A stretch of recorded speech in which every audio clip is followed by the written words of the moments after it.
Hi, wrestling fans. Thanks for clicking today's Doretta D. Rose report. I don't know how this happened. Rosa Mendez said on Twitter, she's all blonde again. Yesterday I woke up as a brunette, and today I woke up as a blonde. Says, change what you can, the rest will follow. Don't know what that means, but I wake up blonde every day. Hey, meetings were held this past weekend, this past week to determine the locations for WrestleMania 31 in 2015 and WrestleMania 32 in 2016. Representatives of the different cities met with WWE officials in Connecticut, and the cities that got the bids were placed on a gag order. So choke on that, will you? Can't talk about it. The only thing being said is 2016 won't be Orlando or Detroit, but Orlando people still are denying that they're out of the running. But Cowboy Stadium in Dallas is rumored to be 2016. I think because they got a new stadium getting ready to grand open. All right, noted before, old Cassius Ohno had a lot of heat on him in WWE Developmental and was pulled from NXT tapings because officials wanted him to improve his physique. It's a wonder my wife hadn't done that to me. Ohno has been putting over talent at recent NXT live tapings and has been now removed even from the NXT TV intro. August 1st Super Show in Boston drew about 6,500 fans for about 280,000 gate.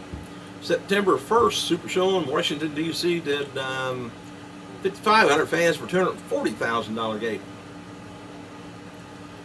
August 28th episode of WWE Main Event did a 0.8 cable rating with about 1.2 million viewers. Just for let you know, I know you guys are always wanting to know that stuff.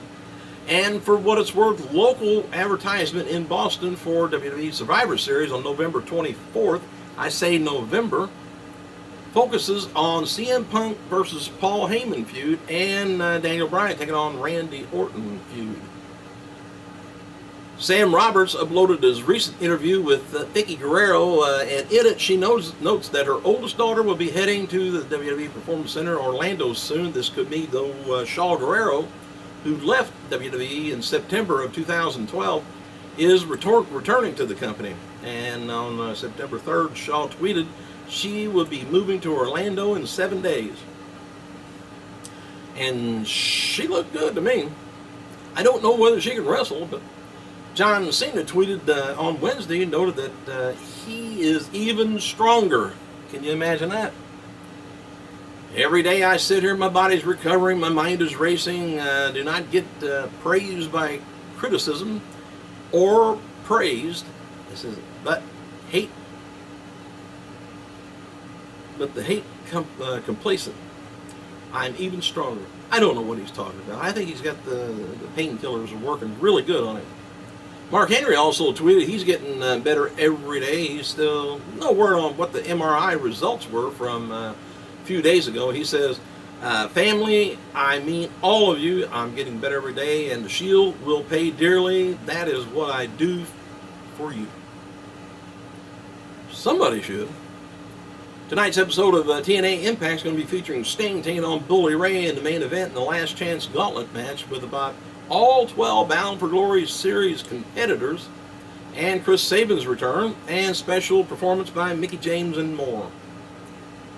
As noted also, AJ Styles, he signed a 3-month contract extension with TNA. Well, anyway, AJ's original contract with TNA called for him to get raises each year. The new contract they were trying to get him to sign called for no raises, locked him into the current salary. TNA didn't give him a new contract, cutting his money, so both sides essentially agreed to do, at least work together and, until the end of the year. Then they will see how if the landscape has changed for TNA at all. Internally, there's all kinds of questions being asked about the state of TNA and the situation described as a feeling similar to the original ECW. ECW wasn't ran, business-wise at all. So, I don't know. TNA, I'm sure, is more business-like than ECW was. But anyway, a lot of people are still behind on pay, or at least were, as of last set of Impact tapings, particularly on the production side. Those issues, combined with Dixie Carter skipping the tapings to attend college football games, kind of led to all kinds of questions being asked about their future.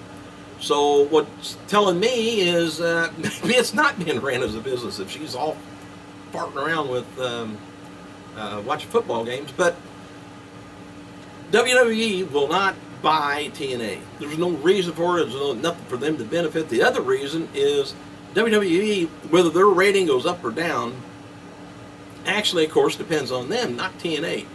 TNA, the 1 million people that view them are wrestling fans anyway. They are already watching WWE, I'm pretty sure. They go back and forth between them. So they wouldn't gain that and end up with a 5 million viewership on Raw on Mondays. They're still going to be right around 4 million, on Raw every Monday, whether TNA is there or not. But what WWE has to concentrate on to get their ratings up is themselves. They got to get the sponsors in there. They got to show the sponsors, hey, your product's going to see 4 or 5 million viewers every Monday for 3 hours. And that way, their money goes up. So they need to concentrate on themselves, and they are. But if you ever want to time it, WWE is a money machine, a money magnet, an advertising machine. You wouldn't believe it, because I don't think 5 minutes, let's say at the most 10 minutes during those 3 hours, that there's not some sort of a commercial, a promo for something coming up. Either it's their own, pay-per-view, or it's a product, it's a sales thing. They're constantly promoting something. Advertising machine. I think I got off my soapbox, didn't I? Hey, thanks for clicking, you guys. I gotta go.